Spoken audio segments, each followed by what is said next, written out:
The location of JonBenet's body, at the time she was found by John, is yet another enigma in this case. The room that the body was discovered was called the wine cellar room by the Ramsey family. This was reportedly because the Ramseys had plans for renovating the room into wine storage. At the time of the murder, the room was largely ignored and mostly ridden with mildew.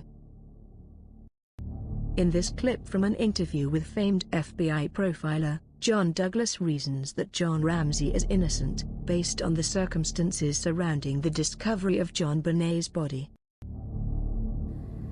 But another former FBI profiler, John Douglas, says Lou Smith's intruder theory is solid. Douglas was hired as a consultant by John Ramsey's attorneys in the early days of the case. From the start, he thought an intruder was responsible, especially because of the way JonBenet's body was discovered. If the crime scene was staged, why would you then have a family member like John Ramsey onstage the crime scene? If he killed his daughter and placed her in that wine cellar, or Patsy Ramsey, he wouldn't have been the one to find his daughter. He wouldn't have been the one now to onstage the crime scene by removing duct tape from the mouth and loosening ligatures around the wrist of his child, and then carrying the child, who's in full rigor, upstairs and placing the child down on the floor. He wouldn't have done that. He would have left it there like a prop so that others could find the child.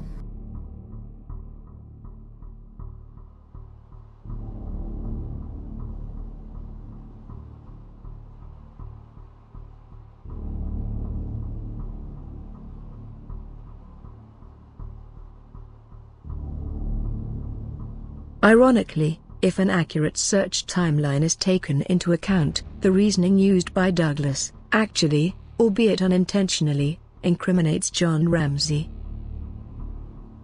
If the search timeline is extended back to include the searches of Officer French and Fleet White, then in reality, two people could have discovered JonBenet's body hours before John.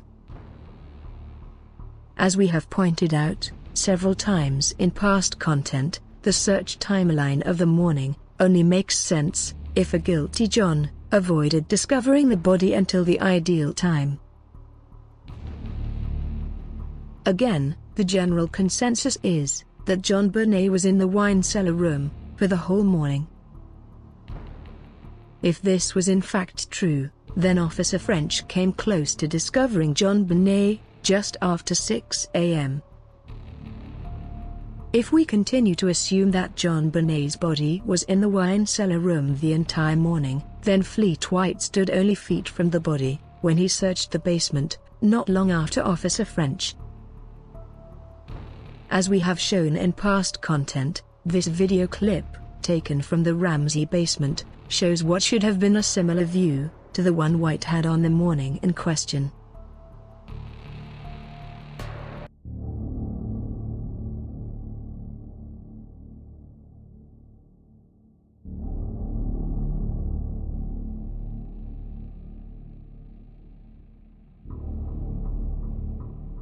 Ask yourself, should White have been able to see the body? What if JonBenet's body was not in the wine cellar room when Officer French and Fleet White searched the basement before 7 a.m.? Is this even possible? Wouldn't this mean that someone moved the body, but after police had arrived at the Ramsey residence?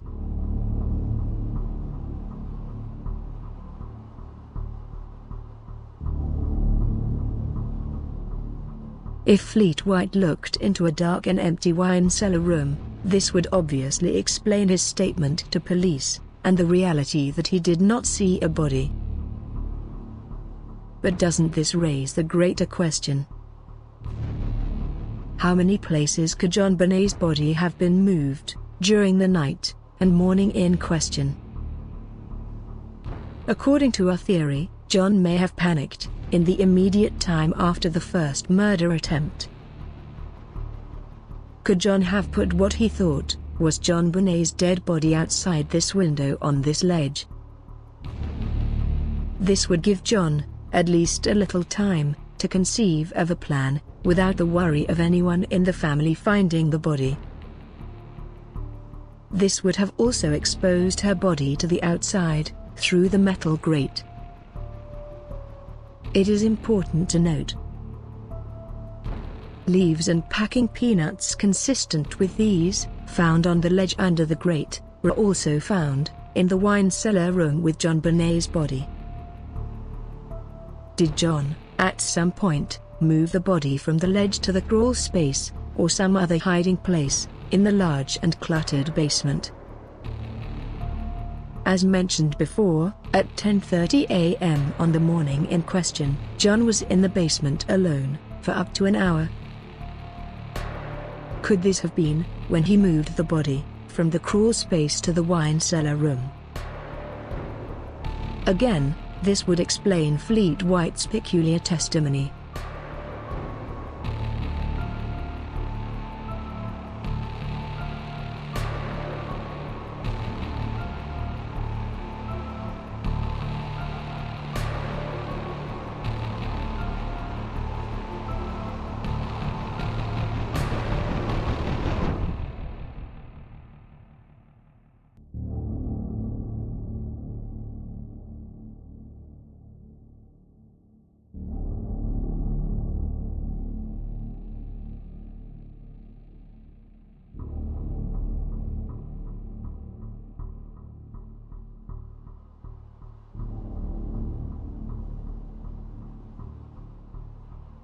This cobweb raises a simple but important question.